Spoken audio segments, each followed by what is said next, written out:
আলাইকুম। আমরা ইউরোপটাকে যত সহজ মনে করি, আসলে বাস্তবটা এত সহজ না, খুবই কঠিন।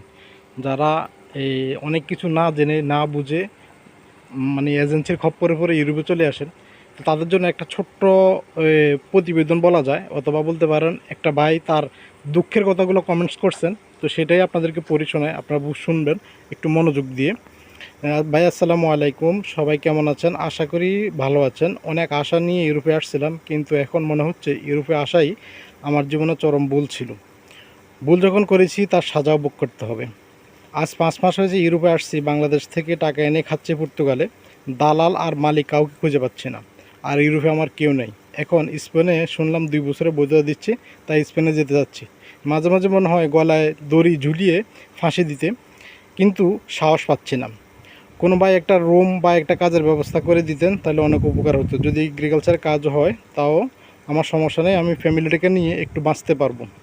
এমন কোনো ভাই থাকলে একটু জানাবেন দয়া করে, ফোন নাম্বার দিয়ে দিছে। তো এক ভাই নিচে কমেন্টস করছেন, অপরিচিত কেউ এই দায়িত্ব নেবে না, হয় আপনি কাজ খোঁজেন, নয়তোবা নিজের ব্যবস্থা নিজেই করেন। তাহলে বাস্তবতাটা খুবই কঠিন, ঠিক আছে? এরকম প্রচুর মানুষ যারা এজেন্সির খপ্পরে পড়ে বা যেমনি হোক বা বাড়ি থেকে লক্ষ লক্ষ টাকা খরচ করে আপনি চলে আসতেছেন ইউরোপে, আপনি এটা চিন্তা করতেছেন না ওখানে গেলেই যে আপনি কাজ পেয়ে যাবেন, ওখানে গেলেই যে আপনি টাকা পয়সা ইনকাম করে ফেলবেন, জিনিসটা এত সহজ না। তো যে শ্রম, যে কষ্ট, যে ত্যাগ তিদীক্ষা, যে অপেক্ষা কষ্ট করে আপনি ইউরোপে আসবেন, এখানে আসলেও সেম পরিস্থিতি আপনাকে পড়তে হবে। এই মানসিক চিন্তাটা আপনাকে রাখতে হবে, না হয় আপনি এখানে এসে বিপদে পড়বেন।